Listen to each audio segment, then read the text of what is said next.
Well, ladies and gentlemen, my name is Greg Michalowski. I'm the Chief Currency Analyst for FXDD, and it's a pleasure to be with you here today for the special FX Treat day on trading during certain times, I guess, as there are economic releases and such. Just heard Kathy talk about her thoughts on trading key reports, and I was asked to do a report on trading the U.S. unemployment report, and I'm happy to be able to give you and share my thoughts in regard to that idea. Those are my particulars there. My name is Greg Michalowski. Again, I'm the Chief Currency Analyst. I work for FXDD. I also work for Forex Live. That's a part of the FXDD family, if you will. My commentary can be found at www.forexlive.com. In addition to that, I have a Twitter at GregMikeFX. If you don't follow me, look forward to or come on in and follow me at GregMikeFX. And please follow Forex Live as well. It's a good source of market information. So before we get started, let me remind everybody that trading is risky, that you can stand to lose all or part of your risk capital. Please understand that during this webinar here today, I'm not give any buy, sell, or hold recommendations. I'm simply going to try to analyze the risks in trading, in particular the U.S. employment report, how you can go about and actually control your risk during these most volatile times. So let's get that all said. Let's get started with our webinar here today. And what I want to first focus on is this idea of risk. What risks do traders face? And if you open up a textbook, you might see these three risks outlined in 1, 2, 3 format. There's a market risk that traders face, and that risk, it happens all the time. There's always market risk. You have a risk that the market's going to go move up, the market's going to move down. So that is what I call market risk, and that's the risk that the market price is going to fluctuate.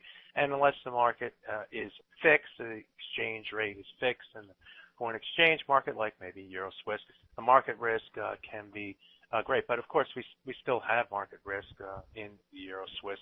It's just very small at the moment. Then we have this thing called event risk, and event risk typically happens right before or after an event. An economic release is an example of an event risk. Now, there can also be event risk like Greek elections. It can be event risk like a earthquake and tsunami in Japan. I hate to bring it up, but that is an event risk that happens. It could be event risk from a comment from a central banker.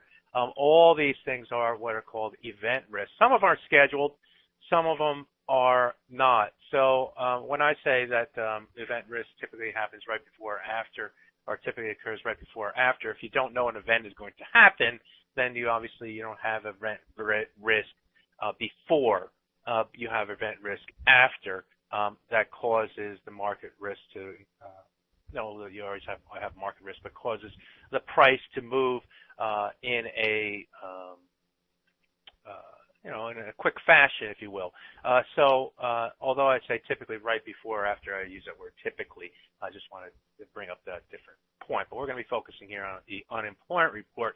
And so what typically happens is that there's event risk that occurs before and after. Why before? Because the market traders are squaring up their position in anticipation of the event, and so you could have fluctuations as a result of that. So I like to think that event risk is a period that occurs before and a period that occurs after. And then you have the third type of risk, and that is liquidity risk. Liquidity risk typically during the events, and this causes the price, could cause price spreads to move wider. There's a broker out there who's going to take off the for this weekend, not going to allow trading in a certain currency pair because of the event risk and the liquidity risk that associated with the event risk of the Greek elections this weekend. Other ways that you can take that addresses that event risk and causes liquidity risk would be by widening spreads, and you can expect that your broker will likely have spreads that are wider on Sunday night as a result of this Greek election and the digestion, I guess, of that event. But anyway, we're again going to focus on the unemployment report, and there is liquidity risk that can occur because of a surprise in an unemployment report. We all, brokers, bankers, banks, and right down to the retail trader, yes, you do have the potential that the spreads will go wider. It's not something that I can tell you that we do it to, against our customers, if you will, our retail customers being with a broker, FXDD. What it typically is that the stuff kind of flows downhill, and FXDD gets wider prices, and that gets also means that there's liquidity risk out there in the market, and as a result, the spreads go wider. So those are the three types of risks that traders tend to face. Now, when a key economic risk like the U.S. employment report is released, what happens to these three types of risks? Well, the market risk, we already always have that, but the market risk also increases. There's better chance that the market's going to move in a wider band. We have event risk. Event risk is increased. Why? Because this event is going to occur. This event where there's uncertainty is going to occur. So that event risk is increased, and also liquidity risk is increased. So all three of these measures of risk are increased. And my mission statement, or the way that I look at the way that I run my business, I guess, as a trader, and what I try to tell traders to do is to follow a mission statement. And my mission statement, and what I think your mission statement for all traders should be, to make the most amount of money with the least amount of risk. Well, with things like market risk increased, event risk increased, the liquidity risk increased, does a trader face the least amount of risk during an employment report? And the answer to that is unequivocally no. All these risks are increasing, and my mission statement is to make the most amount of money. That's what we all should be trying to do, with the least amount of risk. Trading the unemployment report, or trading right before the unemployment report, is the time when those risks are at the most, when market risk, event risk, and liquidity risk is at the most. So if I were to put it on what I call the traders, or what I'm calling right now, the traders riskometer, there's severe, there's high, there's elevated, there's guarded, and there's low. And during the unemployment report, this is where you're trading at. Or right before the unemployment report, you're trading with where market risk is with high. You have market risk with high event risk and medium to high liquidity risk. That is where typically a trader can expect something like the employment report, the type of risk that they would be taking. So they're not taking the least amount of risk; they're taking the most amount of risk. So that's where it's severe, high levels of risk into an unemployment report. So, with that said, does it make sense to trade the unemployment report, or to have a position in front of the unemployment report? So I have some rules that I like to apply, or just I like to warn traders about. And so I'm not, and my rules are this. And if you're not in a profitable position in, let's say the euro or whatever currency pair that you have going into the employment report, I always tell traders that, cover. You're just gambling. You're gambling as the price goes in the direction that you think it's going to, of your position. If you that could be skewed because you have this position. So, and typically you're not thinking very clearly at that point. You're just kind of hoping in the trade. So I always try to tell traders that be prepared. This event is coming up. You know that you can trade on Thursday. You can trade on Thursday because the employment report comes out on Friday. You can trade on Friday before the report, let's say in the London session or maybe in the Asian session, kind of position yourself to have the potential for a profitable position that you can take into the employment report. But if that position is not profitable, then you're just hoping. You're hoping that the number goes your way, and a number that, well, we'll talk a little bit about that in just a second. So that's rule number one. If not in a profitable position, I look to cover my position. If in a profitable position, if I'm in a profitable position, I want to define my worst case scenario and either take profit or accept the risk and put in my stop loss level at that worst case scenario or level. Okay, so if I'm looking at a chart, and we'll go through some charts here lately of how, or later is how I look at this.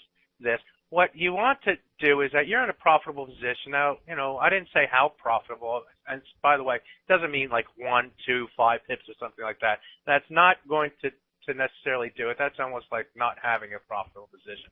But let's say you have 40 or 50 pips or maybe more in that position. Now, try to define key levels that would define, okay, if this number comes out against my position, this is what I stand to lose. 50 pips. Typically of late, we're getting, something like a 50 pip type range in an employment report. It could be more, it could be less, but something around that would be sort of a good bogey. That is what you stand to lose. And so if you have a 50 pip profit in the trade, you're making a choice that, well, I'm going to forgo my profit. I'm going to forgo booking that for the potential that the market goes my way, and perhaps I have a 50 pip gain on the trade. That's up to you. I can't tell you what to do at that point. That is really your own decision and what you want to do, and I will make that decision for myself as well. So it's it's really up to you. But the fact is that you have some money to invest, if you will, and I like to use that word invest in trading through this number. So, if you have if the market's trending in a direction and you think that trend will continue despite the number, then it might be worthwhile for you to take the position. So my rule is, if you have a profitable position, define the worst case scenario, understand what your risk is, and then make a judgment whether you can accept that risk and forego your profit if you're wrong. And if you can, then put your stop loss in. Stop yourself out if it doesn't do what you think it should be. The question comes, you should put in a stop loss, so shouldn't the stop loss already be there? Of course, yes, the stop loss should already be there. But you may want to change that stop loss. For instance, to account for, let's say, liquidity risk or the volatility that goes associated with an unemployment report. In a regular market where you just have market risk, the price is typically going to move in pips, so a little bit at a time.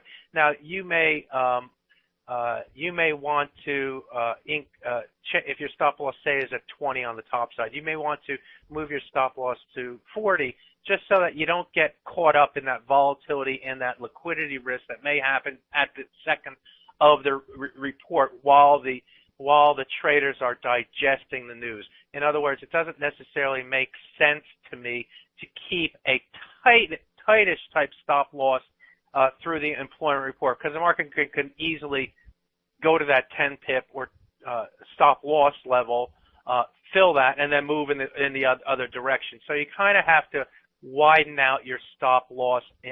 I feel, or that's what I typically do. So one stop loss before a number is different than one stop loss after the number during the event. So keep that in mind as well. Now the other rule is do not think that you can outsmart the experts. You're not likely not an expert. What I mean by this is what I love going into employment reports is that you have all these people saying, what do you think? What do you think? Do you think it's going to be stronger or weaker? And stronger or weaker than what? And the what is stronger or weaker than what the experts, the economists with PhDs in econometric modeling maybe take into consideration all the things, including, I heard Kathy talking about the PMI employment reports and all this other stuff that goes into what is the estimate. what the market thinks the value will be. So if the non-farm payroll is estimated to be 120, I assume that 120 is not some random number that some 50 economists come up with. Rather, it's something that their job relies on it to estimate from economic models what the non-farm payroll should be, taking into consideration all the data that they see preceding this employment report, initial claims for unemployment, taking into consideration seasonals, taking into consideration things like the layoffs that were occurred perhaps in the month that they have data on. Perhaps it takes into consideration the PMI employment reports for the service sector, for the manufacturing sector. All these things go into their models that say this number should be 120. And so I get a real kick out of it when someone like me who doesn't have that knowledge, or you who say, oh, I think it's going to be weaker or stronger than the expectations of the experts. Come on, do you know more than what they know? They are looking at the same data that you are, and they come to an estimate of what it is. Now, so I just take that view that don't try to put yourself into a position that you know more than anyone else, that you know that this number is going to come out at X, Y, and Z. Be a little bit more humble in what you know and what you're expert in, and it's not likely that. So this is another rule that I have, is don't try to force a trade because you think you know more than the experts. I always go into, what do you think the number is going to be? Well, what the estimate is going to be. And I know it's going to be different than that, but I don't know if it's going to be higher or lower, to be honest with you. It could be higher or lower by, 50,000 of a country of 300 million people is not a lot off in my mind. So anyway. And the other thing is, especially in these markets now, is that do not think that even if you guess or know the number, you will know the market reaction. Prices numbers are discounted. There is supply and demand considerations. In fact, once the number is known, there's revisions and all this stuff. You don't necessarily know what the market's going to do. Is a weaker number typically should lead to a weaker dollar-yen. Well, what we saw in the last report was a weaker non-farm payroll number and a weaker employment number led to a decline in the dollar-yen and then a rally in the dollar-yen. So it doesn't necessarily all pan out the way you think it would be. In fact, in these markets right now, they always say, well, I wish I had yesterday's or tomorrow's paper. I'm not sure I would do any better having tomorrow's paper if I didn't have the prices in there. If I had the news, if I knew that the number was going to be this, I would almost be scared that I picked the wrong way anyway. So I'd have that fear on it anyway. In these markets where there's so many things going on, it could cause you to get really out of line with what you're trying to do and how you're trying to do it. The other rules are this: stick to the majors and be prepared. It doesn't necessarily. I look at the majors as the least risky currency pairs, and they're going to trade the most clean with the less liquidity risk than, say, a off-the-wall cross currency pair. So stick to the majors versus a dollar. Dollar is what I say, and we're going to focus on the euro versus U.S. dollar here today and how I look at the market. Don't overtrade on unemployment day. You want to be patient in what you're looking at. Be focused on what you're looking at in the market reaction, and react. But don't overtrade. Don't think that you're going to catch every little wiggle along the way. If you miss something because the market price didn't get to where you thought it should get to, where a support level is, where a resistance level is, and we'll go through that in just a second. Don't fret it. There's always going to be another trade. And this day is it's best that you try to get the best trade location in this type of day. So don't force things too much in your trading. Don't overtrade. And if you're uncomfortable in trading the unemployment day, do not trade until event risk and liquidity risk has abated. We'll go through that in a little bit as well. But if at any point during the day you don't feel comfortable at all, then what does that mean? That means your fear is increased. And if you have too much fear, you're not going to trade well. and so, and also, if you feel really uncomfortable, take the day off. There will always be another trade with less risk and less fear. So those are my rules for the unemployment report. So in the trader's risk-o-meter, what I try to do in the employment rate is not trade during the severe or high times. What I want to do is trade when the market calms down again, calms down when event risk is now gone, when liquidity risk is now lessened. And if you can do that, then I think you'll be more successful in your trading. So what I would suggest to you and what I look to do is not so much trade the number before and really bet red or bet black on the roulette wheel. That doesn't make any sense to me at all. What I suggest you do is wait until that trader's risk-o-meter goes down to where you just have market risk again, or you have market risk and a little bit overhang of event risk, maybe a little bit of an overhang of liquidity risk, one or the other, and trade those areas, because that is when the risk is the least. And you know, it's okay to trade sometimes with a little overhang of the event risk or the liquidity risk. Why? Because the volatility can work in your favor as well. If you understand where your risks are defined, if you define your risk, if you limit your risk, and you do that by using technical analysis, of course. So with that introduction, let's go and take a look at what I will do prior to an unemployment report. And in anticipation of not trading it, like the number comes out, I'm going to go long or short. No, that is not my goal, folks. And that shouldn't be your goal as well. You should wait until this event risk and this liquidity risk starts to die down and then get into the market. And then look for those clues from your technicals, from the volatility that occurred, from what those other traders who were whipping it around at that time decided for you. And you'd be surprised at how many times before the number you can find key levels that are true after the number.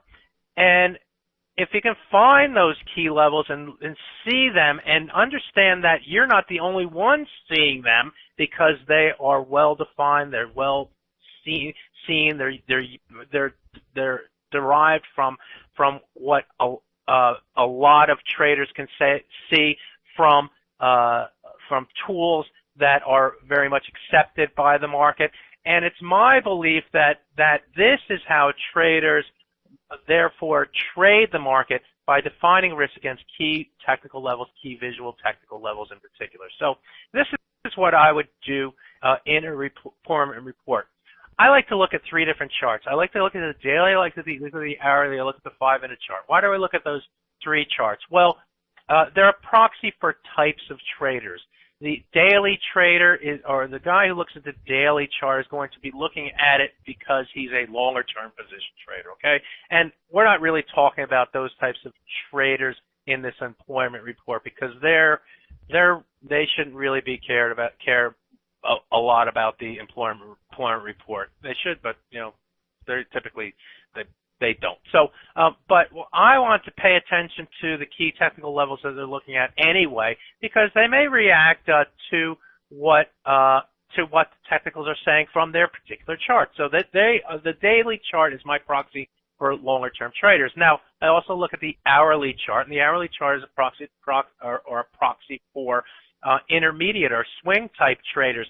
And so I want to see what they're looking at and what their perception of the key technical levels are, because I feel that they are going to pay attention to those, especially during a risky number or a more volatile day like the unemployment day in the United States. So they are going to, so I want to see what levels they may react to see if the bias turns more bearish or the bias turns bearish and then moves bullish or what. So what are their key levels? What are they going to be focusing on? Then I look at the shorter term chart, the 5-minute chart, to see what intraday traders might be looking at.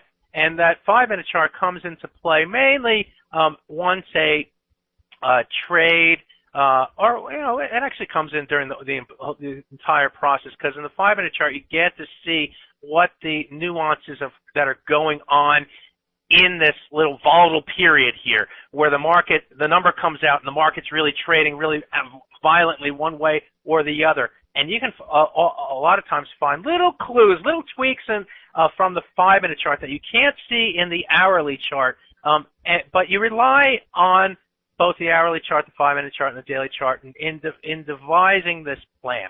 So this is what I looked at.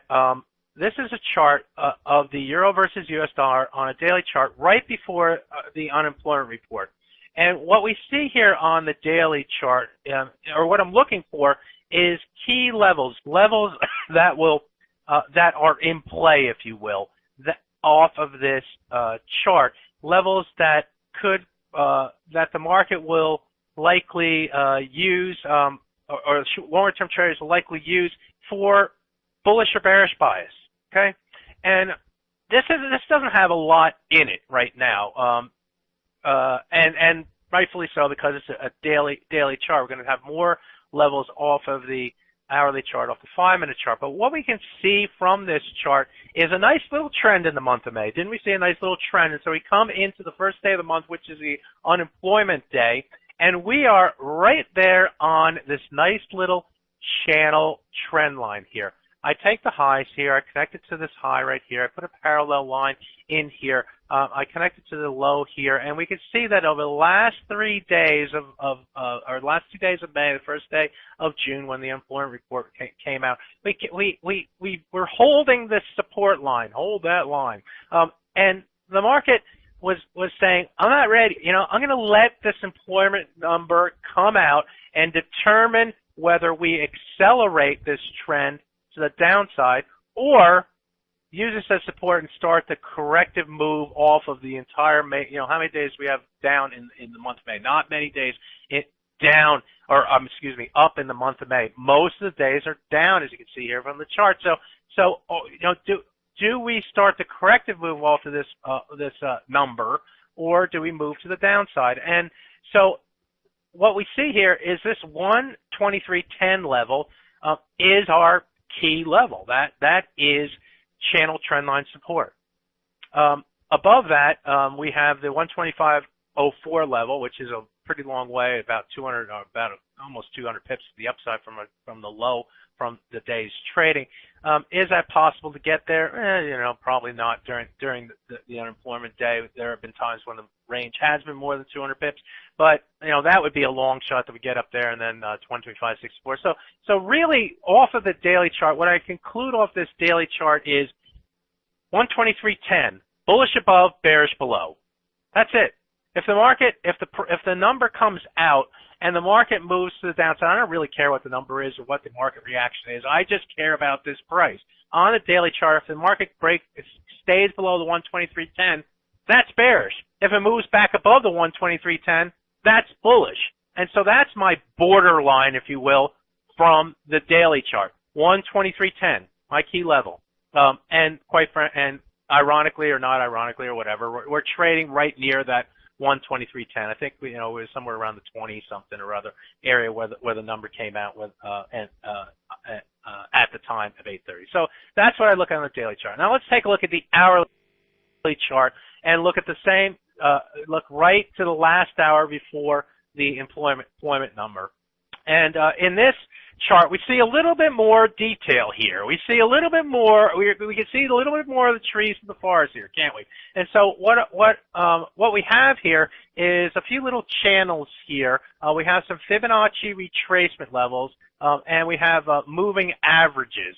Now let me introduce this moving average. This moving average that I use, okay, is 100 simple moving average, and this is an hourly chart. So the blue line represents the 100-hour moving average. So that's the level, or a moving average, or a technical level that I pay attention to. And you can see that during the month of May, or during this month, you see this 100-bar moving average moved above the 100, came up, tested the 100, then moved to the green line, which is our 200 simple moving average. So 200s are simple, 100s are 200 to green, 100 is the blue line. And you can see how it came down to the 100 and fell below that level. So this 100 really has some importance here, doesn't it? And the 200 also has importance. We tested it here, and we can stay below it. So, just in this picture alone, it had importance here, it had importance here, it had importance here, it had importance here, importance here, importance here, broke them here, importance here, importance here, importance here. So these levels are key. And believe me, traders are looking at that 100 and 200-hour moving average and saying, that level is going to be key into this employment report. So what else do we have here? Well, we have this trend line here. And this trend line connects a high here, it connects a high here, and a high here, and a high here. So is that level important too? Yeah, so we're getting our roadmap here of what are key levels off the hourly chart. Let's put a parallel line from this high, and let's connect, well, a low here, a low here, a low here. Oh, well, that is a nice little channel there, isn't it? That's this red channel. Or is that green? That's red. All right, that's this red channel, this steeper channel here. And so that level is going to be important. And here we are.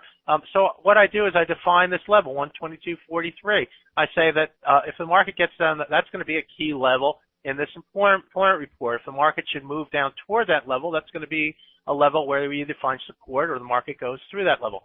Now let's look at this trend line here. We have one. We come up here. We have one. We have two. We have these 1, 2, 3, 4, 5, 6, 7. These lines in here. This line right here. So this trend line here, I've defined this trend line as this is the trend line I feel the market's paying attention to. There's 1, 2, 3. This cluster 4, 5, 6 different times the market came down to that trend line, and so. That's an important level too, isn't it? Yeah. It defines risk. It's a level that if the market should break below, the market should go lower. And so, just like on the daily chart, this trend line comes from way back here in the middle of May. When we look at the hourly trend line, we're only going it's the same type of trend line. So this trend line comes along at that 10 level. So now we've defined some key levels here, and these are levels that I'm going to be able to define risk at through the number, after the number. For example, if the market should move below the 122.10, we know that bears are winning. The price is moving below this key trend line. And then the next target would be getting below the 122.43. That's our channel trend line. So in my mind, before the number, in preparation, get below 122.10. We know that from the daily chart. We know that from the hourly chart. Our next target is going to be, well, this bottom trend line, 122.43. And if it gets below 122.43, guess what? We're still going down. The market's turning more bearish. So now I have a roadmap to the downside that I can follow. Get below 123.10, next support 122.43. That's my target. That's where we're going. That's where we should find support. Comes down to 122.43, find support against that level. I could look for a rebound to the upside. Go through that level. I can look for further selling to the downside. My roadmap to the downside is set. Now on the upside, I also have a roadmap. I have this roadmap that says 123.45, this trend line right here, that if we get above that level, so if the prices or the data is bullish and we get above the 43 level or the 45 level, this price should go higher. That becomes a clue that the market should go higher, that the buyers are taking this price above that level. And from there, then I start to look toward this 38.2% retracement of this leg to the downside. I want to find closer targets. So I'm going to say 45, and then I'm going to say 124.30 is our next key target on the top side. That represents 38.2% Fibonacci retracement of this trend move to the downside, this last leg to the downside. That is where this level is. If we get above that level, then what do we have? We have the 100-hour moving average, which comes in a little bit above that 30 level. And then we have things like the 50%, the 61.8, the 200-bar moving average. So this level, 30, and this level, which is going to be around, 40 or so, I should have marked that on the chart here. I didn't, but that is going to be another key level to get through. So my roadmap to the upside starts to become clear, doesn't it? And that is what I'm looking for as well. That's what I'm doing before. That's my preparation. And by the way, this 38.2% corresponds with this high right here. So this is going to be a key level right here. This 30 level up here is going to be a key level, as is the 100-bar moving average. Not far from that level, so that's going to be a key level. So that's what I'm looking at on the hourly chart. I've defined my targets below. I've defined my targets above. The 122 or 123.10. This should be 123.10, by the way. 123.10 level is going to be my bearish below, bullish above level. Now let's go to the 5-minute chart and see what that is saying. And if we take a look at the 5-minute chart, this is just this also has some levels that come into play that are different than what we saw on the hourly and on the daily. Some of them actually are the same. So by coincidence. And so let's take a look at this high. This is just 2 days of trading, and we have a high here, we have a high here, we have a high here. So we have a trend line coming across here. And I like to put those channels in. If I put it in a parallel trend line here and cut across this low here and this low right here, I have a nice little target down here. So remember on the other chart we were looking at 122.43 down here as a target. On the 5-minute chart, I have a closer level. I've added another level at 122.68. That's this line right here. So now I have a more clearly defined downward route. 123.10, 122.68, 122.45. Those are my targets on the downside. Remember those. That's what I'm preparing for. Is I want to see the steps down through these levels, and that will give my bearishness bearish trade more of a confidence. I'd be looking to trade against those levels to find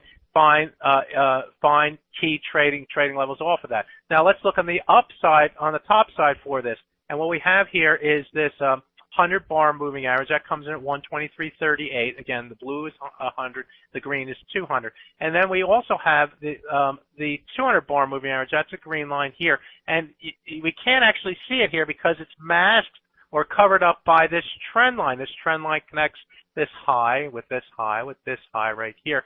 And it so happens that the 100-bar moving average and the trend line are at the same exact level. That level comes in at 123.45. 123.45 is this trend line right here as well. So the trend line and the 200-bar moving average are at the same level. Is that important to know? Yes. Is that level going to be a key level through the unemployment number? Yes, I think it will. There's multiple reasons why 123.45 should be a key level. 200-bar moving average in the 5-minute chart, trend line from the 5-minute chart, trend line from the from this hourly chart, which by the way goes back not more than 2 days. It goes back to this day right here. So there are multiple reasons why that 123.45 level is going to be important, and so I am going to put an asterisk by that level. That level is going to be important through the number, and so and then we have the 123.55 level. That's going to be a top side. So now we've defined our roadmap. On the downside, we know break below 123.10 bearish.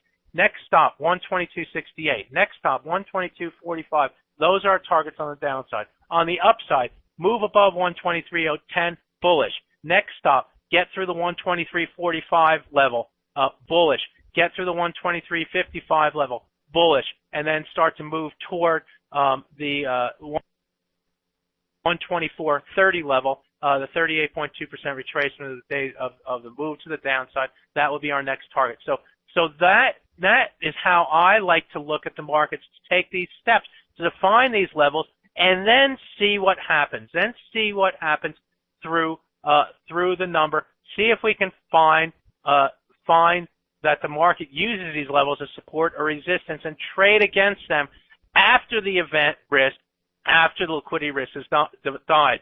So once the levels are determined, sit back and watch as those buyers and sellers who trade this number over the first 15 or so minutes sit there and go back and forth and do whatever they want to do. And everything is digested, in the morning. So you don't have to trade, and I suggest that you don't trade until this event risk and liquidity risk starts to go down. Then look for the clues, or while this is happening in reality, look for the clues from the key levels and look to trade against them with limited, defined risk. We know our key levels. Now let's see how they work, how the market reacts to them in this volatile time period, and see if we can find key levels after the event that are going to define risk and limit risk and allow us to take advantage of this volatile trading day. Understand that the closer you trade to 8:30, the more risk volatility as the news is digested. So what I do suggest is that in employment reports that you don't trade right after the number, that you wait for the market to digest. So let's see what exactly happened in this number. Now, what we do know is that the number came out weaker than expected. 69,000 jobs were added in the month. I think they were expecting about a 120, so it was weaker than expected. And this bar right here that we see here, this is the 830 bar here. The 830 bar went down through our 123.10. Again, I'm not trading this. I'm letting it go. I'm not going to be the guy who's going to react to in the first 5 minutes and think that I know what the market is going to do off of this number, because I didn't know, and quite frankly, the market didn't know as well, because as evidenced by this bar. In fact, the initial reaction was to the downside. Why? Because the number is weaker. What's weak for the U.S. is weak for Europe and all this, and so the trend was down, and so the euro went down. I mean, that was the initial reaction. The euro goes down. We break below the 123.10 level, but just as soon as it went down, then people started to think, oh, and all the pundits out there. This is why you don't trade this number in the first. You let the market settle, let the event risk and the liquidity risk, because then the story becomes, oh well, now because it's so weak, then we're going to get QE3, and that's going to be bearish for the dollar, and so I want to buy the euro and I want to sell the dollar because we're going to get QE3, and so we get this reactionary move to the upside here, don't we? We get this sharp move to the upside, and look where the market stops. Look where the market stops. At 123.45. The market stops at 123.44. Why did it stop at that level? Well, I would say because we have this trend line right here coming down here. This is over the last 2 days on the 5-minute chart. I would say because the 200-bar moving average came across that level, and that's where traders are going to define risk and limit risk against that level. I would say that the hourly chart also had a trend line coming down from last week, coming down through that level, and that was a key level. So in other words, my thesis and my belief is that in unemployment reports, traders do what I just did, all right? The smart traders do this. They understand where the risks are defined. They understand those levels that are important. And, I don't know if it's going to work all the time, but if it does work and it's there, and these are noticeable levels, this trend line is not hard to draw, folks. Connect the high, connect the high, connect the high. The trend line of the hourly chart is not hard to draw. Draw a trend line across the high, across the high, across the high, across the high. Putting a moving average, a 200-bar moving average, which I believe traders use, and I've found time and time again use, is a mathematical derived thing. So all these levels came in together at that point of 43, and lo and behold, the market stopped at that 43 level. That's significant, all right? That's significant in its first 5 minutes, and then what do? The market goes back down in the next 10 minutes, move back down through our 10 level, because sentiment changed again, whatever. I mean, now it's going to be, bad for the euro. Forgot about QE3 and all this stuff. And it goes back down. It goes down through. Now, what I want to now say is this, is that in an employment report, when you're trading it, if a key level holds that we defined beforehand, and we had all those reasons to define this 44 level, 45 level as a key resistance level, what does that mean? That means that it is key not only to you but to everyone else. If that Now, if after the hold it increases that level's importance, you want to remember that level. So again, after the event risk, after the liquidity risk, the market goes and does its thing in the volatile time period. We stop at the 45 level anyway, and the market holds against that level, and I'm going to remember that, and I'm going to believe that the market remembers that level too. So if we revisit that level and we either use it again as resistance or go through it, I am going to go with that move, okay? I'm not going to ignore that level. That is going to be a asterisk check mark. Pay attention to that level because I expect something to happen at that level. Either it's going to break to the upside and move sharply to the upside or move to the downside again and take out new lows because it held twice. All right? So that's my belief. So now is that if you break 123.10, you have to go somewhere. Going somewhere is 122.68. If you can't get to 122.68 before the price starts to break back above the 123.10, guess what? It's going back higher. And I know it's hindsight, it's 2020, but I've seen this time and time again. Break a key level that says go bearish. If it doesn't go bearish and get to the next target, it's not going bear. And it moves back above that level, it's more likely to do this. And even if it doesn't do this, if it doesn't rally all the way up here, what you have to say to yourself is, I would rather be long here than short. This was a key level for a number of different reasons on the daily chart, on the hourly chart, on the 5-minute chart. It all had an important level. So if it can't go lower, it's going higher. And so I use that as a trade, as a clue again, a clue that the bias is now turning to the upside. And where are our targets now to the upside? Well, if you were to go short here, right here, your target would be here. I would not be short if the market moves above here. In fact, I would be thinking about going long because that level is so important. It failed twice now, and if it can't go lower, it's going to go higher. And so that's a key level. That's a level where you or I would be thinking about going long. Another key level where you or I would think about going long is this level right here, the 45 level.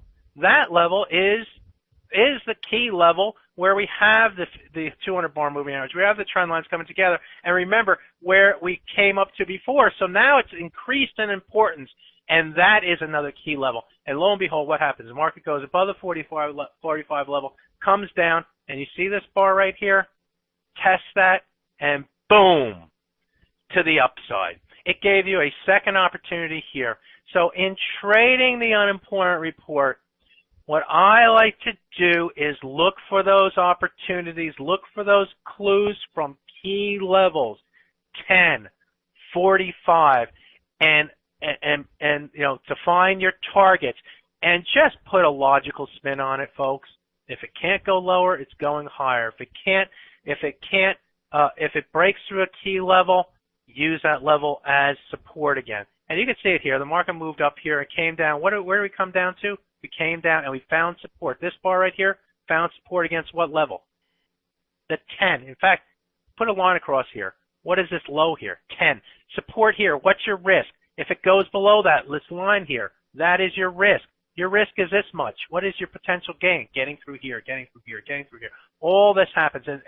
And really, I don't know how far the market's going to go. All I know is that I have taken risk, event risk, liquidity risk, and gotten rid of it and moved myself into a period where I can now use market risk as my only risk. And then if I have a little, as most of my risk, and then if I have a little more volatility risk or liquidity risk or event risk because of this number, because of the anxiety, because of the way the markets trade on an unemployment rate, I'm going to use that to my advantage. I'm going to look for this spike here and see what the market moves up. Now let's take a look at the hourly chart, because once we see this break up below this level, what do we know? We knew that level was here. Let me go back. Let me move ahead. When we break below this level right here, I got to finish up in just a second and take a few questions. When we break below this level here, This is our longer-term trend line here that comes down here off the hourly chart. We break through that level that comes in around the 10 level right there, 10 level. All right, so we break below that level. We can't go any far. What does this chart look like? This looks like a total failure here. In fact, this low here. No, that's the first low. All right, this failure right here and this move right here, where we leave this big tail right here, that's saying bullish, isn't it? This failure below a trend line, back above it, so you get a nice clean view of this. Now, off of the hourly chart, what do? We move our Fibonacci down to this, from this high to our low. Remember, we had the Fibonacci down to this low earlier before the number. Because we make a new low here, we're going to put our Fibonacci down to our new low. Now we're starting to target levels to the upside. So we break above our 45 level. Where are we going? Well, we got to get above the 38.2 at 124.14. We got to get above the 100-bar moving average of 1. This is at the around the 124.40 level. And then what do we have? We have the 50% retracement of this move to the downside. So our targets now change. Our targets now become break above 45. What do you have to get above? The 38.2. We got to get above the 100-bar moving average, and then we have to get above the 50% retracement. And what do we see the market do? Market does what we think it should do. It starts its move through it gets through that level, gets through our 100-bar moving average, but finds resistance against this level. As soon as it finds resistance against the 50% retracement of this leg to the downside, what happens? Market starts its consolidation, starts to move. And you could trade this move as well. I'll show you show it move to the downside as well. Actually, I don't have time to show you how I would continue to trade this market through the day because I'm out of time or running out of time here. But what I want you to realize and what you learn from this exercise here today, from this lesson here today, is that you can trade the employment report, but what you have to realize is that put your ego aside, forget about the number, okay? Instead, before the number and immediately after the number is when risk is at an elevated level, where risk is severe, where risk is high. And if risk is high, that is not a good time to trade. You want to trade the markets when risk isn't high, when the risk is low, when the risk that you have is market risk, when the risk you have is perhaps a little bit more volatility or liquidity event risk as a result of the employment number. What you want to do in a employment report, therefore, is to be aware of the key levels and prepared for after the event. After the event, what are the key levels that this price has to get through? If it gets through on the top side, that turns the bias to the bullish. Use that as your levels to define risk, to limit your risk against it. Will it work all the time like it did here in our chart? Will it always go through and stop right at the 45 level? No, it won't. But let that volatility go away, and if it gives you the clue here, folks, if it gives you the clue here that 45 level is now added to the string of reasons why that level is a key level, use it. Use it to your advantage. Use it to your advantage to define risk, to limit risk, to trade that level so that perhaps you can get that good trade location at this level, off the lows, through the level, and have the market do what it did here. We don't know how far it's going to go. All we know is that if you trade it at this level, what is your risk? If it goes back below, if it goes below this, 20 pips or so, put 20 pips on it to make a little bit more than 20 pips. That's what you're trying to do in your trade. Define risk, limit risk, and keep your risk keep your risk well defined and limited, and then accept it. So there you have it. That's my lesson here today. If there's any questions, I'd be happy to take your questions. Otherwise, I thank the people at FX Street for all that they do for me and they do for you out there as well. I really appreciate it. So any questions, come on in, put them in. Otherwise, thank you very much, everybody. Thank you, people at FX Street.